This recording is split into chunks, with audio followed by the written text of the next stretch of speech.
ಮರ್ಯಾದ ಪುರುಷೋತ್ತಮ ಶ್ರೀರಾಮನು ಓಡಾಡಿದ ಸ್ಥಳಗಳಲ್ಲಿ ಮಾಗಡಿ ತಾಲೂಕಿನ ಕುದೂರು ಹೋಬಳಿ ಪರಿಸರ ಪ್ರೇಮಿ ಸಾಲುಮರದ ತಿಮ್ಮಕ್ಕನ ಹುಲಿಕಲ್ ಗ್ರಾಮದ ಬಳಿ ಇರುವ ವಿರುಪಾಪುರದ ಏಕಶಿಲಾ ಬೆಟ್ಟವಾದ ಶ್ರೀರಾಮದೇವರ ಬೆಟ್ಟವನ್ನು ಇಂದಿಗೂ ನಾವು ಕಾಣಬಹುದಾಗಿದೆ. ಇದೇ ಬೆಟ್ಟದ ಮೇಲೆ ಶ್ರೀರಾಮನ ಅಮೃತ ಹಸ್ತದಿಂದ ಪ್ರತಿಷ್ಠಾಪನೆಯಾಗಿರುವ ಬೆಳೆಯುತ್ತಿರುವ ಮರಳುಲಿಂಗು ಎಂದು ಕರೆಯಲ್ಪಡುವ ಶ್ರೀ ಸಿದ್ದರಾಮೇಶ್ವರ ಸ್ವಾಮಿ ದೇವಾಲಯದ ಇತಿಹಾಸವನ್ನ ನಾವೀಗ ನೋಡೋಣ.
ವಿರುಪಾಪುರ ಪಕ್ಕದಲ್ಲಿ ಇರುವಂತಹ ಹುಲಿಕಲ್ಲಿಂದ 2 ಕಿಲೋಮೀಟರ್ನಲ್ಲಿ ದೂರದಲ್ಲಿರುವಂತಹ ಈ ಕ್ಷೇತ್ರ ಶ್ರೀ ಸಿದ್ದರಾಮೇಶ್ವರ ಸ್ವಾಮಿ ಕ್ಷೇತ್ರ ಅಂತ ಅತ್ಯಂತ ವೈಭವೋಪೇತವಾಗಿದೆ. ಮತ್ತೆ ಉದ್ಭವ ಆಗಿರತಕ್ಕಂಥ ಲಿಂಗು ಯಾವುದೇ ತರಹದಲ್ಲಿ ಕೆತ್ತಿರೋದಾಗ್ಲಿ, ಯಾವುದೇ ತರದಲ್ಲಿ ಯಾರು ತಂದಿಟ್ಟಿರೋದಾಗ್ಲಿ ಏನೇನು ಇಲ್ಲ. ಒಡಮೂಡಿರತಕ್ಕಂತಹ ಲಿಂಗು ಹುಳಿ ಸುತ್ತಿಯಿಂದ ಅಲ್ಲಿ ಕೆತ್ತನೆ ಮಾಡಿರತಕ್ಕಂಥದ್ದು ಅಲ್ಲವೇ ಅಲ್ಲ ಈ ಲಿಂಗು. ಹಾಗಾಗಿ ಪಾರ್ವತಿ ಪರಮೇಶ್ವರ ಸ್ವರೂಪರಾಗಿರುವ ಸಿದ್ದರಾಮೇಶ್ವರ ಮತ್ತು ಪಾರ್ವತಮ್ಮನವರು ಇಲ್ಲಿ ಉದ್ಭವವಾಗಿದ್ದಾರೆ. ಇದರ ಇತಿಹಾಸ ಹೇಗಪ್ಪ ಅಂತಂದ್ರೆ ತ್ರೇತಾಯುಗ, ದ್ವಾಪರಯುಗ, ಕಲಿಯುಗ. ತ್ರೇತಾಯುಗ ಅಂತ ಅಂದ್ರೆ ರಾಮಾಯಣ ಬರುವಂತ ಕಾಲದಲ್ಲಿ ರಾಮ, ಲಕ್ಷ್ಮಣ, ಸೀತೆ, ಆಂಜನೇಯ ಇವರು ವನವಾಸಕ್ಕೆ ಬರ್ತಾರೆ. ವನವಾಸ 12 ವರ್ಷ ಮುಗಿದೋಗುತ್ತೆ. ತದಾದ ನಂತರ 2 ವರ್ಷ ಅಜ್ಞಾತವಾಸಗಳಲ್ಲಿ ಏನ್ ಮಾಡ್ತಾ ಇರ್ತಾರಪ್ಪ ಅಂತಂದ್ರೆ, ಏನ್ ಅಜ್ಞಾತವಾಸಕ್ಕೆ ಬಂದಿರ್ತಾರೋ ಅವರು ಗುಡಿ ಗೋಪುರಗಳನ್ನ, ಮಠ ಮಂದಿರಗಳನ್ನ, ಮರಗಳನ್ನ, ಆಲಯಗಳನ್ನ ಮತ್ತೆ ಪ್ರತಿಯೊಂದು ಈ ತರ ಪುಣ್ಯೋತ್ತಮವಾದಂತಹ ಕೆಲಸ ಕಾರ್ಯಗಳನ್ನು ಮಾಡ್ಕೊಂಡು ಹೋಗ್ತಾ ಇರಬೇಕು ಅವರಿಗೆ. ಯಾಕೆ ಅಂತ್ಯಕಾಲವಾಗಿರೋದ್ರಿಂದ ಅವರಿಗೆ ಪುಣ್ಯವಾದಂತ ಕೆಲಸಗಳು ಮಾಡ್ತಾ ಹೋದಾಗ ಪುಣ್ಯಕರವಾದಂತ ಶುಭ ಫಲಗಳು ದೊರೀತವೆ ಅಂತ ಋಷಿ ಮುನಿಗಳು ಹೇಳ್ತಾ ಹೋಗ್ತಾ ಇರ್ತಾರೆ. ಹಾಗಾಗಿ ಅದರಲ್ಲಿ ಇದು ಒಂದು. ಶ್ರೀರಾಮಚಂದ್ರರು ಬರ್ತಾರೆ, ಅವಾಗ ತ್ರಿಕಾಲ ಪೂಜೆ, ಬೆಳಗ್ಗೆ, ಮಧ್ಯಾಹ್ನ, ರಾತ್ರಿ ತ್ರಿಕಾಲ ಪೂಜೆ, ತ್ರಿಕಾಲ ಸಂಧ್ಯಾವಂದನೆ ಅಂತ ಏನ್ ಹೇಳ್ತಾರೆ, ಅದೇ ತರದಲ್ಲಿ ಮಧ್ಯಾಹ್ನದ ಪೂಜೆ ಮಾಡ್ತಾ ಇರ್ಬೇಕಾಗುತ್ತೆ.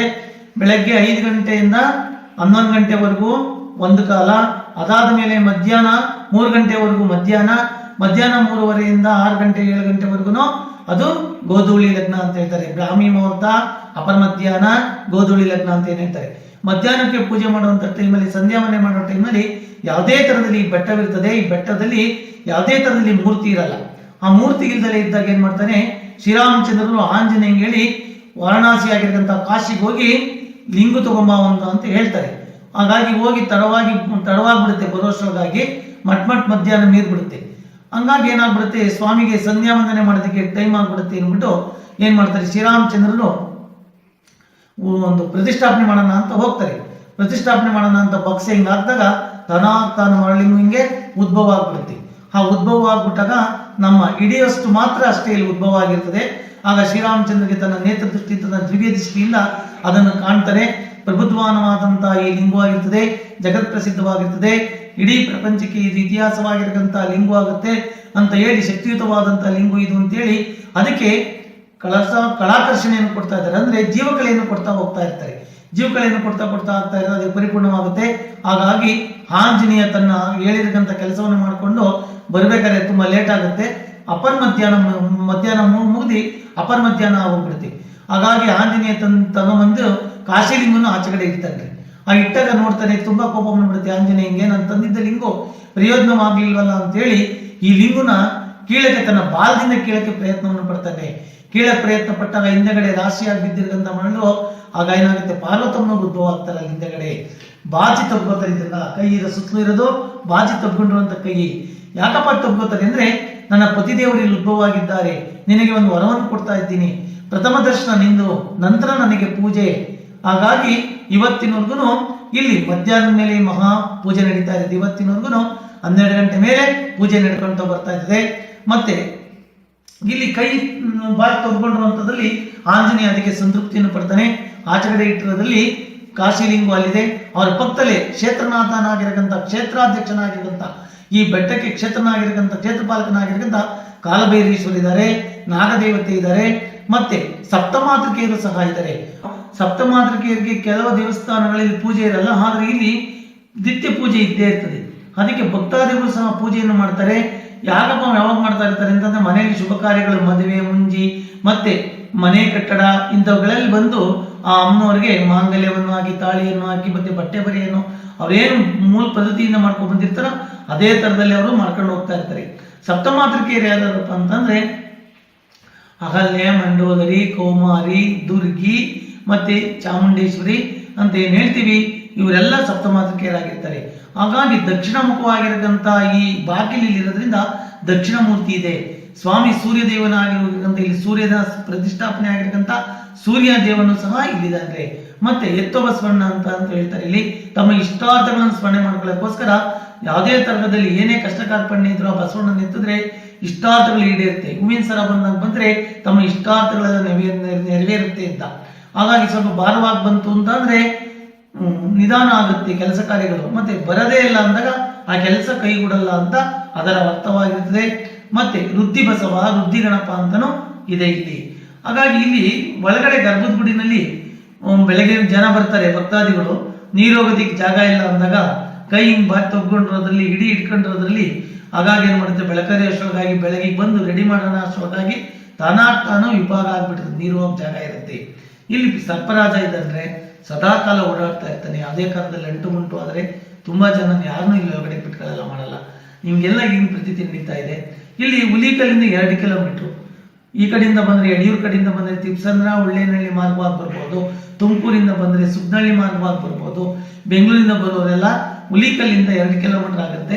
ಮಾಗಡಿ ತಾಲೂಕು ಕುದೂರು ಹೋಬಳಿ ಹುಲಿಕಲ್ ಅಂತ ರಾಮನಗರ ಜಿಲ್ಲೆ ಇತ್ತೀಚೆಗಾಗಿರೋದು. ಮೊದಲಿದ್ದು ಬೆಂಗಳೂರು ಗ್ರಾಮಾಂತರ ಅಂತ ಇತ್ತು. ಬೆಂಗಳೂರಿಂದ 60 ಕಿಲೋಮೀಟರ್, ಮಾಗಡಿಯಿಂದ 35 ಕಿಲೋಮೀಟರ್, ತುಮಕೂರಿಂದ 30 ಕಿಲೋಮೀಟರ್. ಹೀಗೆ ಇಲ್ಲಿನ ಇದಾಗುತ್ತೆ. ಹೆಬ್ಬೂರಿಂದ ಬಂದ್ರು ಹೇಗೆ ಬರ್ಬೋದು. ಮಧ್ಯದಲ್ಲಿ ಇರ್ತದೆ ಬೃಹದಾಕಾರವಾಗಿರತಕ್ಕಂಥ ಗೋಳಾಕಾರದಲ್ಲಿರತಕ್ಕಂಥ ಈ ಬೆಟ್ಟ ರಾಮದೇವ್ರ ಬೆಟ್ಟ ಅಂತನೂ ಜಗತ್ ಪ್ರಸಿದ್ಧಿಯಾಗಿದೆ. ಇಲ್ಲಿಂದ ಇದೇ ಶಿವಗಂಗೆ ಬೆಟ್ಟ. ಈ ಶಿವಗಂಗೆ ಬೆಟ್ಟ ನೋಡಿ ಚತುರ್ಮುಖ ಬ್ರಹ್ಮ ಅಂತ ಏನ್ ಹೇಳ್ತೀವಿ. ಈಗ ಸಿದ್ದರಾಮೇಶ್ವರನ ಎದುರುಗಡೆ ಆಗಿರತಕ್ಕಂಥ ಬಸವ ಅಂದ್ರೆ ನಂದಿ ರೂಪದಲ್ಲಿ ಕಾಡ್ತಾ ಇರ್ತಾನೆ. ಅದೇ ಪೂರ್ವಕ್ಕೆ ಹೋದಾಗ ಸರ್ಪಾಕಾರ, ದಕ್ಷಿಣಕ್ಕೆ ಹೋದಾಗ ತ್ರಿಶೂಲಾಕಾರ, ಉತ್ತರಕ್ಕೆ ಹೋದಾಗ ಲಿಂಗೂಕಾರವಾಗಿ ಕಾಣ್ತಾ ಇರ್ತಾನ್ರಿ ಈ ಚತುರ್ಮುಖ ಬ್ರಹ್ಮ. ಹಾಗಾಗಿ ಶಿವನಿಗೆ ಎದುರುವಾಗಿ ನೋಡಿ ನಂದಿ ಯಾಕೆ ಕಾಣ್ತಾ ಇದ್ದಾನೆ, ಈಗ ಉತ್ತರಕ್ಕೆ ಮುಖ ಮಾಡಿಕೊಂಡು ಈ ಬಸವಣ್ಣನ ರೂಪದಲ್ಲಿ ಲಿಂಗಗೆ ಕಾಣ್ತಾ ಇರ್ತಾರೆ ಅಂತ ಸೂಚಿಸುತ್ತೆ. ಉಡುಪಿನಲ್ಲಿ ಶ್ರೀ ಕನಕನ ಕಿಂಡಿ ಅಂತ ಏನ್ ಹೇಳ್ತಾರೋ ಅದೇ ತರದಲ್ಲಿ ಶ್ರೀ ಸಿದ್ದರಾಮೇಶ್ವರನ ಸನ್ನಿಧಾನದಲ್ಲಿ ಇಲ್ಲಿ ಒಂದು ಕಿಂಡಿ ಇದೆ ಪೂರ್ವಕ್ಕೆ. ಇಲ್ಲಿ ಸಂಕ್ರಾಂತಿ ದಿವಸ ಮತ್ತೆ ಇಲ್ಲಿ ಸೂರ್ಯನ ಕಿರಣಗಳು ಸ್ವಾಮಿಗೆ ಇದಾಗ್ತಾ ಇರ್ತವೆ. ಕಾಶಿಲಿಂಗು ಅಂತ ಇದು ವಾರಣಾಸಿ ಪಕ್ಕದಲ್ಲಿರುವಂತ ಕಾಶಿನೇ ಕಾಶಿಲಿಂಗು ಅಂತ ಏನ್ ಹೇಳ್ತೀವಿ. ಈ ಆಂಜನೇಯ ವೀರಾಂಜನೇಯ ಹೋಗಿ ಕಾಶಿಯಿಂದ ತಂದಿರತಕ್ಕಂಥ ಲಿಂಗು ಇದು. ತಡವಾಗಿ ಬಂದಿರೋದಕ್ಕಿಂತ ಹಾಗಾಗಿ ಅದಕ್ಕೆ ಪೂಜೆ ತಡವಾಯ್ತು ಅಂತ ಹೇಳಿ ಹೊರಗಡೆ ಪ್ರಥಮ ದರ್ಶನಕ್ಕೋಸ್ಕರ ಇಲ್ಲಿ ಅತ್ಯಂತ ಪುಣ್ಯೋತ್ತಮವಾದಂತ ಲಿಂಗು ಇದು. ಇದನ್ನ ದರ್ಶನ ಮಾಡ್ಕೊಂಡು ಹೋದ್ರೆ ಒಳಗಡೆ ತಮ್ಮ ಇಷ್ಟಾರ್ಥಗಳೆಲ್ಲ ನೆರವೇರ್ತಾರೆ. ಶ್ರೀಶೈಲದಲ್ಲಿ ಸಾಕ್ಷಿ ಗಣಪತಿಯಾಗಿದೆಯೋ ಅದೇ ತರದಲ್ಲಿ ಈ ಸಿದ್ದರಾಮೇಶ್ವರನ ಬೆಟ್ಟದಲ್ಲಿ ಈ ಕಾಶಿಲಿಂಗುವಿನ ದರ್ಶನವನ್ನು ಮಾಡ್ಕೊಂತ ಹೋದಾಗ ತುಂಬಾ ಶ್ರೇಯಸ್ಕರವಾದಂತ ಪುಣ್ಯೋತ್ತಮವಾದಂತ ಕೆಲಸಗಳು ಆಗ್ತಾ ಇರ್ತವೆ.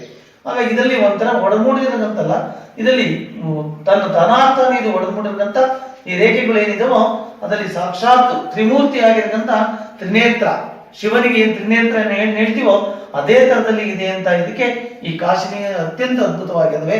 ಅಕ್ಕಪಕ್ಕ ಇರುವಂತನು ಬಸವಣ್ಣಗಳು ಮತ್ತೆ ಇವರು ಕ್ಷೇತ್ರನಾಥ ಕ್ಷೇತ್ರ ಪಾಲಕರಾಗಿದ್ದಂತ ಕಾಲಭೈರೇಶ್ವರರು.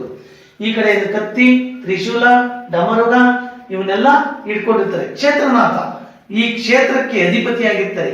ಆಗು ಹೋಗುಗಳನ್ನ, ಪೂಜೆ ಪುನಸ್ಕಾರಗಳನ್ನ, ಭಕ್ತಾದಿಗಳನ್ನ, ಕಷ್ಟ ಸುಖಗಳನ್ನ, ತಮ್ಮ ಇಷ್ಟಾರ್ಥಗಳನ್ನ ದಯಪಾಲಿಸುವಂತವನೇ ಪ್ರತಿಯೊಂದು ಕ್ಷೇತ್ರದಲ್ಲಿ ಇರ್ತಾರೆ. ಚಂಡಿಕೇಶ್ವರ ಅಂತ ಏನ್ ಹೇಳ್ತೀವಿ ಪ್ರತಿಯೊಂದು ಕಡೆ ಇರ್ತಾರೋ ಅದೇ ತರದಲ್ಲಿ ಇವರು ಕ್ಷೇತ್ರ ಪಾಲಕನಾಗಿರ್ತಕ್ಕಂಥ ಕಾಲಭೈರೇಶ್ವರ ನಿಂತು ಈ ಕ್ಷೇತ್ರವನ್ನು ಕಾಯ್ತಾ ಇರ್ತಕ್ಕಂಥ ಸ್ವಾಮಿ ಕಾಲಭೈರವನಾಗಿರ್ತಾನ್ರಿ. ಸರ್ಪರಾಜ ಅಂದ್ರೆ ನಾಗರಾಜ ಅಂತ ಹೇಳ್ತೀವಿ. ಏನ್ ಸುಬ್ರಹ್ಮಣ್ಯ ಸ್ವಾಮಿ ಅಂತ ಏನ್ ಹೇಳ್ತೀವೋ, ಪುರಾತನ ಕಾಲದಿಂದ ಯಾರು ಮಾಡ್ತಿರೋದಾಗ್ಲಿ ಏನಾಗ್ಲಿ ಇಲ್ಲ, ಪುರಾತನ ಕಾಲದಲ್ಲಿ ಏನ್ ದೇವಸ್ಥಾನ ಕಟ್ಟಡ ಆಯ್ತೋ ಅವಾಗಿಂದ ಇರದಂತ ಈ 9 ನವಗ್ರಹ ಸ್ವರೂಪರಾಗಿರದಂತ ಈ ಸುಬ್ರಹ್ಮಣ್ಯ ಸ್ವಾಮಿ ಇಲ್ಲಿ ಸ್ವಾಮಿ ಇದೆ. ಯಾವುದೇ ತರದಲ್ಲಿ ಒಂಚೂರು ಅಂಟು ಮುಂಟು ಆಯ್ತು ಅಂತಂದ್ರೆ ಎದುರುಗಳನ್ನೇ ಕಾಣಿಸ್ಕೊತಾನೆ ಸ್ವಾಮಿ, ಭಯಭೀತರಾಗ್ತಾರೆ. ಒಡವೆ ವಸ್ತ ಮತ್ತೆ ಬಟ್ಟೆ ಬರೆಗಳನ್ನ ಇಟ್ಟು ಇಲ್ಲಿ ಪೂಜೆ ಮಾಡ್ಕೊಂಡು ಹೋಗ್ತಾರೆ. ನಂದಿಹಳ್ಳಿ, ಬೆಂಗಳೂರು ಮತ್ತೆ ಈ ಸುತ್ತಮುತ್ತಲ ಗ್ರಾಮಸ್ಥರುಗಳಿಗೆಲ್ಲ ಬಂದು ಭಕ್ತಾದಿಗಳಲ್ಲಿ ಜಾಸ್ತಿ ನಾಗರನ್ನು ಮಾಡ್ಕೊಂಡು ಹೋಗ್ತಾ ಇರ್ತಾರೆ. ಇತ್ತೀಚೆಗೆ ಇದು ಸಂತಾನಕ್ಕೆ ಇದಕ್ಕಿಂತಾನೆ ಪ್ರತಿಷ್ಠಾಪನೆ ಆಗಿರುವಂತ ಇವು ನಾಗರಾಗಿರ್ತವೆ. ಇವು ಮಾತ್ರ ಅನಾದಿ ಕಾಲದಿಂದ ಆಗಿರತಕ್ಕಂಥ 9 ಈ ನಾಗ ಪ್ರತಿಷ್ಠಾಪನೆ ಆಗಿರುವಂತಲ್ಲ, ನಾಗ ದೇವತೆಗಳು ಇಲ್ಲಿ ಮೊದಲಿಂದನೂ ಇದ್ದಾರೆ, ಪುರಾತನ ಕಾಲದಿಂದನೂ ಇರುವಂತ ಇವು ನಾಗ ದೇವತೆಗಳು. ಕಾರ್ತಿಕ್ ಮಾಸ, ಈ ಕಾರ್ತಿಕ್ ಮಾಸ ವಿಶೇಷವಾದಂತ ಕಾರ್ತಿಕ್ ಮಾಸ ಶಿವನಿಗೆ 4 ಸೋಮವಾರ 5 ಸೋಮವಾರ ಏನ್ ಬರ್ತವೆ ಮತ್ತೆ 5 ಭಾನುವಾರ ಏನ್ ಬರ್ತವೆ, ಪ್ರತಿನಿತ್ಯ ಜನ ಭಕ್ತಾದಿಗಳು ಅವತ್ತು ಕಾರ್ತಿಕ್ ಮಾಸದಲ್ಲಿ ಇದ್ದೇ ಇರ್ತಾರೆ. ಮತ್ತೆ ವಿಶೇಷತೆ ಏನಪ್ಪಾ ಅಂತಂದ್ರೆ ತಾತ ಪುರಾತನ ಕಾಲದಿಂದನೂ ಕುದೂರಿನಲ್ಲಿ ಭಜನಾ ಮಂಡಳಿ ಅಂತ ಇದೆ. ಆ ಭಜನಾ ಮಂಡಳಿ ಮಾಡ್ಕೊಂಡು ಹೋಗ್ತಾರೆ.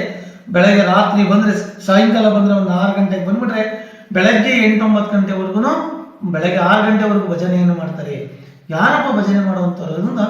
ದೇವಾಂಗ ರೂಪದವರು, ದೇವಾಂಗದವರು. ಮತ್ತೆ ಇಲ್ಲಿ ಮೊದಲಿಂದನೂ ಅಷ್ಟೇ, ಇವತ್ತಿಂದ ಅಂತಲ್ಲ, ಅದ್ರ ಜೊತೆಗೆ ಸಹಪಾಠಿಗಳು ವಾದ್ಯ ಸಮೇತವಾಗಿ ಇಲ್ಲಿ ಭಜನೆಯನ್ನು ಮಾಡ್ತಾರೆ. ಯಾರು ಬೇಕಾದ್ರೂ ಬಂದು ಹಾಡಾಡ್ಬೋದು, ವಾದ್ಯ ನುಡಿಸ್ಬೋದು. ಅವರು ಸಹ ವಾದ್ಯಗಳನ್ನು ಪ್ರತಿಯೊಂದು ತರ್ತಾರೆ. ಇಂಥ ತರಲ್ಲ ಅನ್ನಂಗಿಲ್ಲ, ವಾದ್ಯನ ಸಕಲ ಸಮೇತ ಪರಿವಾರ ಸಮೇತವಾಗಿ ಬಂದು ಸಂಸಾರ ಸಮೇತವಾಗಿ ಬರ್ತಾರೆ. ಇಲ್ಲಿ ಪ್ರಸಾದದ ವ್ಯವಸ್ಥೆ ಮಾಡ್ತಾರೆ. ಊಟ ತಿಂಡಿ, ಬೆಳಗ್ಗೆ ಎದ್ದು ರುದ್ರಾಭಿಷೇಕ, ತಿರ್ಗಾ ಮತ್ತೆ ಮಧ್ಯಾಹ್ನವರೆಗೂ ಭಜನೆಯನ್ನು ಮಾಡ್ಕೊಂಡು ಹೋಗ್ತಾರೆ. ಅದು 3ನೇ ಕಾರ್ತಿಕ್ ವಾರ ಆಗಿ 3ನೇ ಕಾರ್ತಿಕ್ ಸೋಮವಾರ, ಇಲ್ಲ 2ನೇ ಕಾರ್ತಿಕ್ ಸೋಮವಾರ ಅವರ ಅನುಕೂಲಕವಾಗಿ 1-2 ತಪ್ಪಿ 3ನೇದರಲ್ಲಿ ಬಂದು ಅವರ ನಿತ್ಯ ಕಾಯಕವನ್ನು ಮುಗಿಸ್ಕೊಂಡು ಹೋಗ್ತಾರೆ. ಅದು ನಡೆಯೋದು ಒಂದು ಕಾರ್ತಿಕ್ ಮಾಸದಲ್ಲಿ ನಡೆಯುತ್ತೆ. ಕುದೂರಿನ ಜನಾಂಗ ಇಷ್ಟು ಮಾಡ್ಕೊಂಡು ಹೋಗ್ತಾರೆ. ಮತ್ತೆ ಅದಾಗ್ತಿದ್ದಂಗೆನೆ ಕಾರ್ತಿಕ್ ಮಾಸ ಆಗ್ತಿದ್ದಂಗೆ ಮಾರ್ಗಶಿರ ಮಾಸ, ಧನುರ್ಮಾಸ ಪೂಜೆ ಬೆಳಗ್ಗೆನೆ 6 ಗಂಟೆ ಮುಗಿದೋಗುತ್ತೆ. ಸ್ವಲ್ಪ ಬೆಟ್ಟದಿಂದ ಇರೋದ್ರಿಂದ ಸ್ವಲ್ಪ ಲೇಟಾಗಿ ಬೆಳಗ್ಗೆ ಪೂಜೆ ಆಗುತ್ತೆ. ಅದಾಗ್ತಿದ್ದಂಗೆ ಧನುರ್ಮಾಸ ಆಗ್ತಿದ್ದಂಗೆ ಮಾಮೂಲಿ ಸಂಕ್ರಾಂತಿ ಒಡಮಡುತ್ತೆ. ಇಲ್ಲಿನ ಪೂಜಾ ವೈಭವಗಳು ಹಿಂಗಿರ್ತವೆ ಅಂತ ಸೂಚಿಸುತ್ತೀವಿ. ಈ ಸ್ವಾಮಿಯಲ್ಲಿ ನಡೆದಂತಹ ಸತ್ಯಕಥೆಗಳು ಹಲವಾರು ಇದಾವೆ. ಭಕ್ತಾದಿಗಳಷ್ಟೇ ಒಂದು ಇಡಿಯಷ್ಟಿದ್ದು ಲಿಂಗು ಇವತ್ತು ಬೃಹದಾಕಾರವಾಗಿ ಬೆಳೀತಾ ಇದೆ. ತಬ್ಬದಿಕ್ಕಾಗ್ತಾ ಇಲ್ಲ, ಅಷ್ಟು ಬೃಹದಾಕಾರವಾಗಿ ಇವತ್ತಿನವರೆಗೂ ಬೆಳೀತಾ ಬೆಳೀತಾ ಬೆಳೀತಾ ಬರ್ತಾ ಇದೆ. ಇಲ್ಲಿ ಅನೇಕವಾದಂಥ ಭಕ್ತಾದಿಗಳಿದ್ದಾರೆ. ತುಮಕೂರು, ಬೆಂಗಳೂರು, ಗೌರಿಬಿದನೂರು ಮತ್ತೆ ಬಿಸ್ಕೂರು, ಸುತ್ತಮುತ್ತಲ ಹಳ್ಳಿಗಳು, ಪ್ರತಿಯೊಂದು ಕಡೆಯಿಂದನೂ ಇಲ್ಲಿ ಭಕ್ತಾದಿಗಳಿದ್ದಾರೆ. ಇದು ಮೈಸೂರಿಂದನೂ ಮೊದಲುಕೊಂಡು, ಬಾಗಲಕೋಟೆಯಿಂದನೂ ಮೊದಲುಕೊಂಡು, ಮತ್ತೆ ತುರುವೇಕೆರೆ ಈ ಕಡೆಯಿಂದನೂ ಜಾಸ್ತಿ ಇದ್ದಾರೆ ಇಲ್ಲಿ ಭಕ್ತಾದಿಗಳು. ಮಾತ್ರ ಅತಿಯಾದಂತಹ ಭಕ್ತಾದಿಗಳು ಬೆಂಗಳೂರು ಮತ್ತು ತುಮಕೂರಿಂದ ತುಂಬಾ ಚೆನ್ನಾಗಿದ್ದಾರೆ. ಇಲ್ಲಿ ಪ್ರಮುಖ ವ್ಯಕ್ತಿಗಳಾಗಿರುವಂಥವ್ರು ತುಂಬಾ ಚೆನ್ನಾಗಿದ್ದಾರೆ. ಪೊಲೀಸ್ ಕಮಿಷನರ್ ಆಗಿರುವಂಥ ರೇವಣ ಸಿದ್ದಯ್ಯನವರು, ಹಾಗೆ ತುಮಕೂರಿನಲ್ಲಿ ಆಗಿರುವಂಥವ್ರು, ಮತ್ತೆ ಮಠಮಾನ್ಯಗಳು ಎಲ್ಲರೂ ಬರ್ತಾ ಇದ್ದಾರೆ ಇಲ್ಲಿಗೆಲ್ಲ. ತುಂಬಾ ವಿಶೇಷವಾಗಿರ್ತದೆ. ಇಲ್ಲಿನ ಪುಣ್ಯೋತ್ತಮವಾದಂಥ ಸಿದ್ಧಿ ಕಾರ್ಯಗಳು ಯಾರಾಗ್ತವೆ ಅಂತಂದ್ರೆ, ವರ್ಷಕ್ಕೆ ಏನಿಲ್ಲ ಅನ್ನೋ ಬಡವರು ಬಗ್ಗರು ಒಂದು 15-20 ಮದುವೆನೂ ಮಾಡ್ತಾ ಇದ್ದೀವಿ. ಇಲ್ಲಿ ಮದುವೆ ಮಾಡ್ಕೊಂಡು ಹೋಗ್ತಾರೆ. ಮತ್ತೆ ಪುಣ್ಯೋತ್ತಮವಾದಂಥ ಕೆಲಸ ಕಾರ್ಯಗಳು ನಡಿಕೊಂಡು ಕೈಗೂಡ್ತವೆ ಅನ್ನೋದಕ್ಕೆ ತುಂಬಾ ಅತಿಯಾದಂಥ ಬಡವರು ಭಾಗಗಳು ಬರ್ತಾರೆ. ಇಲ್ಲಿ ತಮ್ಮ ಕೈಲಾದಷ್ಟು ಸೇವೆಯನ್ನು ಮಾಡ್ತಾರೆ, ಹರಕೆಗಳನ್ನು ತೀರಿಸ್ಕೊಂಡು ಹೋಗ್ತಾ ಇರ್ತಾರೆ. ಯಾರು 30 ವರ್ಷ 35 ವರ್ಷ 40 ವರ್ಷ ಏನು ಮದುವೆ ಆಗದಲೇ ಇದ್ರೆ ಅವ್ರಿಗೆಲ್ಲ ಮದುವೆ ಆಗುತ್ತೆ. ಇಲ್ಲಿ ನಾನಾ ವಿಧ ಉತ್ತಮೋತ್ತಮವಾದಂಥ ಇಂಥ ಕೆಲಸ ಕಾರ್ಯಗಳೇ ಅಂತಲ್ಲ, ಯಾವ್ದು ಅನ್ಕೊಂಡು ಹೋದ್ರೂ ಆ ಕೆಲಸಗಳನ್ನ ಆಗ್ತವೆ. ವಿದ್ಯಾಭ್ಯಾಸದಲ್ಲಾಗಿರೋದು ಮತ್ತೆ ಉದ್ಯೋಗದಲ್ಲಿ ಆಗಿರೋಂಥದ್ದು. ಇಲ್ಲಿ ಉದ್ಯೋಗವನ್ನ ಅವಲಂಬಿಸಿ ಬಂದು ಇವತ್ತಿನವರೆಗೂ ಅಮೆರಿಕ, ಅರ್ಜೆಂಟೈನಾ ಮತ್ತೆ ಆಸ್ಟ್ರೇಲಿಯಾ, ಕೆನಡಾ, ಕುವೈತು ಮತ್ತೆ ದುಬೈ, ಇಲ್ಲಿಷ್ಟು ಜನನು ಭಕ್ತಾದಿಗಳಿದ್ದಾರೆ. ಪ್ರತಿನಿತ್ಯನೂ ಅವರು ಇಲ್ಲಿಂದ ಸ್ಟೇಟಸ್ ನಲ್ಲಿ ಅವರು ದರ್ಶನವನ್ನು ಮಾಡ್ತಾರೆ. ಆ ಸ್ವಾಮಿಗೆ ಅಲ್ಲಿಂದನೇ ಸಹ ನಮಸ್ಕಾರವನ್ನು ಮಾಡ್ತಾ ಇರ್ತಾರೆ. ಅಲ್ಲಿಂದನೂ ಸಹ ನಮಗೆ ವರ್ತಮಾನವನ್ನು ಕಳಿಸ್ತಾ ಇರ್ತಾರೆ. ಇಲ್ಲಿಂದ ಹೋಗಿರೋರು ತುಂಬಾ ಜನ ಆಗಿದ್ದಾರೆ, ಮನೆ ಮಾಡ್ಕೊಂಡಿದ್ದಾರೆ. ಇವತ್ತಿನವರೆಗೂ ಇಲ್ಲಿ ಕೋಲ್ಕತ್ತಾದಲ್ಲಿ ಮತ್ತೆ ಜಪಾನ್ ನಲ್ಲಿ ಇರೋರು. ಜಪಾನ್ ನಲ್ಲಿ ಇರತಕ್ಕಂತ ಹುಡುಗ ಇವತ್ತು ಈ ಸಿದ್ದರಾಮೇಶ್ವರನ ಸ್ವಾಮಿ ಹೆಸರನ್ನೇ ಅಲ್ಲಿ ಇಟ್ಕೊಂಡಿದ್ದಾನೆ. ಸಿ ಸಿದ್ದರಾಮೇಶ್ವರ ಸ್ವಾಮಿ ಸಂನಿಲಯ ಅಂತಾನೆ ಹೆಸರಿಟ್ಕೊಂಡಿದ್ದಾನೆ. ಅಲ್ಲಿ ಅಷ್ಟುದ್ದ ಬಂದ್ರು ಅಷ್ಟುದ್ದಕ್ಕೂ ಹೆಸರು ಟ್ಯಾಕ್ಸ್ ಕಟ್ಕೊಂಡು ನಮ್ಮ ಮನೆ ದೇವರಿಂದ ಇವತ್ತು ನಾವು ಹಿಂಗಿದ್ದೀವಿ ಅಂತೇಳಿ ಅಲ್ಲೇ ಒಂದು ಗೃಹ ನಿರ್ಮಾಣವನ್ನು ಮಾಡಿಕೊಂಡು ಅಲ್ಲಿ ಈ ಸ್ವಾಮಿ ಹೆಸರನ್ನ ಇಟ್ಕೊಂಡಿದ್ದಾನೆ. ಜಪಾನ್ ನಲ್ಲಿ ಇದ್ದಾರೆ. ಮತ್ತೆ ಅವ್ರ ಅಣ್ಣ ತಮ್ಮಂತಿರು ಈಗ ಓದ್ತಾ ಇದ್ದಾರೆ, ಇವರು ಸಹ ಅಲ್ಲೇ ಇದ್ದಾರೆ. ಇವತ್ತು ಎಷ್ಟೋ ಜನ ವಿದೇಶದಲ್ಲಿ ಇರುವಂತಹ ಭಕ್ತಾದಿಗಳು ತುಂಬಾ ಜನ ಇದ್ದಾರೆ. ಎಲೆಮರೆಕಾಯಿ ಈ ಬೆಟ್ಟ ಇಲ್ಲಿದೆ. ಪೊಲೀಸ್ ಕಮಿಷನರ್ ಬರ್ತಾ ಇರ್ತಾರೆ. ಅದರಾಗಿ ರಾಮನಗರ DC ಆಗಿರ್ತಕ್ಕಂಥ ಹೆಣ್ಣು ಮಗಳಾಗಿರ್ತಕ್ಕಂಥ ಅರಿಶಿನ ಕುಂಕುಮ ಶೋಭಿತಳಾಗಿದ್ದ ಅರ್ಚನಾ ಅನ್ನೋರು ಇಲ್ಲಿಗೆ ಬಂದು ಇದನ್ನ ವಿಸಿಟ್ ಕೊಟ್ಟೋದ್ರು. ಅದರ ಜೊತೆಯಲ್ಲಿ ಮಾಗಡಿ ತಹಸೀಲ್ದಾರ್ ಆಗಿರ್ತಕ್ಕಂಥ ಶ್ರೀನಿವಾಸ್ ಪ್ರಸಾದ್ ಅವರು ಸಹ ಬಂದು ವಿಸಿಟ್ ಕೊಟ್ಟೋದ್ರು. ಅವ್ರು ಏನ್ ಬೇಕು ಈ ದೇವಸ್ಥಾನಕ್ಕೆ ಅಂತ ಕೇಳ್ಕೊಂಡೋದ್ರು. ಕೇಳಿದಾಗ ನನ್ಗೆ ಇಲ್ಲಿ ಏನು ಬೇಡಿ, ಬಂಡೆ ಹೊಡೆಯೋದನ್ನು ತಪ್ಪಿಸಿ ಮತ್ತೆ ನನಗೆ ಇಲ್ಲಿ ರೋಡನ್ನು ಮಾಡ್ಕೊಡಿ ಅಂತ ಕೇಳ್ಕೊಂಡೆ. ಅವ್ರು ಯಾಕೋ ಏನೋ ಮನ್ಸು ಹಾಕೊಳ್ಳಿಲ್ಲ. ಸಿದ್ದರಾಮೇಶ್ವರ ಅವರಿಗೆ ಮನ್ಸು ಕೊಟ್ಟಿಲ್ಲ, ಕನ್ಸ್ಗೆ ಹೋಗಿಲ್ಲ. ಇನ್ನು ಏನು ಎತ್ತ ಅಂತ ಅವ್ರು ಏನೇನು ಇಲ್ಲಿ ಮಾಡೋಕ್ಕಾಗಿಲ್ಲ. ಬಂಡೆ ಹೊಡೆಯೋದು ತಪ್ಪಿಲ್ಲ, ಮತ್ತೆ ಇಲ್ಲಿ ರೋಡಿನ ವ್ಯವಸ್ಥೆನೇ ಇಲ್ಲ. ಭಕ್ತಾದಿಗಳಿಗೆ ಅವರಾಗವ್ರಿಗೆ ಸ್ವತಃ ರೂಮಿನ ವ್ಯವಸ್ಥೆ ಮಾಡ್ಕೊಂಡವ್ರೆ, ಮತ್ತೆ ನೀರಿನ ವ್ಯವಸ್ಥೆ ಮಾಡ್ಕೊಂಡಿದ್ದಾರೆ, ಎಲ್ಲ ಮಾಡ್ಕೊಂಡಿದ್ದಾರೆ. ರೋಡಿನ ವ್ಯವಸ್ಥೆ ಮತ್ತೆ ಇಲ್ಲಿ ಯಾವುದೇ ತರದಲ್ಲಿ ಭಯಭೀತಿ ಕಾರಣವಾಗಿರುವಂತ ಬಂಡೆ ಸಿಡಿದ್ರೆ ದೇವಸ್ಥಾನ ಪೂರ್ತ ಅಲ್ಲಾಡುತ್ತೆ. ಅದೊಂದು ಮಾತ್ರ ಯಾವ ಮಂತ್ರಿ ಮಹೋದಯಗಳು, ಯಾವ ಮಿನಿಸ್ಟರ್ಗಳು ಆಗ್ಲಿ, ಯಾರ್ಯಾರು ಆಗ್ಲಿ ಏನ್ ಕಿಂಚಿತ್ತು ಅದ್ರ ಬಗ್ಗೆ ಗಮನ ಹರಿಸಿಲ್ಲ. ನಾನ್ ಬುದ್ಧಿ ಕಂಡಾಗಿಂದ ಹಿಡಿದು ಎಲ್ಲ ಗೆದ್ದೋಗಿರುವಂತ MLA MP ಗಳೇ ಹೊರತು ಇವತ್ತಿನಲ್ಲೂ ದೇವಸ್ಥಾನ ಹೆಂಗಿದೆ ಅಂತ ಬಂದು ಒಂದು ಮಂಗಳಾರತಿ ತಗೊಂಡೋದರಲ್ಲ, ಇಲ್ಲಿನ ಸ್ಥಿತಿಗತಿಗಳನ್ನ ಆಲಿಸ್ತೋರೆ ಅಲ್ಲ. C ಬಾಲಕೃಷ್ಣ ಅವ್ರಿಗೆ ಹೇಳಿದ್ವಿ, ಮಂಜು ಅವ್ರಿಗೆ ಹೇಳಿದ್ವಿ, CT ರವಿ ಅವ್ರಿಗೆ ಹೇಳಿದ್ವಿ, ಮತ್ತೆ ಏನ್ ಇಲ್ಲಿ ಗೆದ್ದಿದಾರ ಜಡ್ಪಿನವರೇ ಆಗಿರ್ಬೋದು, ತಾಲೂಕ್ ಪಂಚಾಯತಿಯರೇ ಆಗಿರ್ಬೋದು, ಜಿಲ್ಲಾ ಪಂಚಾಯತಿಯರೇ ಆಗಿರ್ಬೋದು, ಜಿಲ್ಲಾ ಮುಖಂಡರೇ ಆಗಿರ್ಬೋದು, ಪ್ರತಿಯೊಬ್ರು ಹೇಳ್ಕೊಂಡು ಹೋಗ್ಬಿಟ್ವಿ. ಇವತ್ತಿನವ್ರು ಇಲ್ಲಿ ದೇವಸ್ಥಾನ ಐತೆ ಬನ್ನಿ ನೋಡಿ ಬನ್ನಿ ಅಂದ್ರೂ ಸಹ ಬಂದಿಲ್ಲ. ಏನನ್ನ ಹೇಳಿದ್ರೆ ಆಯ್ತು ಮಾಡಿಸ್ತೀನಿ, ಈಗ ಮಾಡಿಸ್ತೀನಿ, ಆಗ ಮಾಡಿಸ್ತೀನಿ ಅಂತ ಬರೇ ಬಿಲ್ಡಪ್ ಕೊಡೋದು, ಬರೇ ಸುಳ್ಳು ಹೇಳ್ತಾ ಇರೋದು. ಇಲ್ಲಿ ಭಕ್ತಾದಿಗಳು ಕೇಳ್ಕೊಳ್ಳೋದು ಏನಪ್ಪಾ ಅಂತಂದ್ರೆ ರೋಡಿನ ವ್ಯವಸ್ಥೆನೇ ಜಾಸ್ತಿ ಕೇಳ್ಕೊತಾರೆ. ರೋಡ್ ಇಲ್ಲ, ನಾವೇನ್ ಮಾಡೋಣ, ಬರಕ್ಕಾಗಲ್ಲ. ವಯಸ್ಸಾದವ್ರು ತುಂಬಾ ಜನ ಇದ್ದಾರೆ, ಸ್ವಾಮಿ ನೋಡಕ್ ಬೇಕು, ಕೇಳ್ಬೇಕು ಅಂತಾರೆ. ರೋಡ್ ಇಲ್ಲದಕ್ಕೋಸ್ಕರ ಮನ್ಸು ಬೇಜಾರಾಗ್ಬಿಡ್ತದೆ. ಇನ್ ಯಾಗ ಹೇಳ್ಬೇಕು, ಹೆಂಗ್ ಹೇಳ್ಬೇಕು ಅನ್ನೋದೇ ನನಗೆ ಗೊತ್ತಾಗ್ತಾ ಇಲ್ಲ ರಾಜಕೀಯದವ್ರಿಗೆ ಮಾತ್ರ.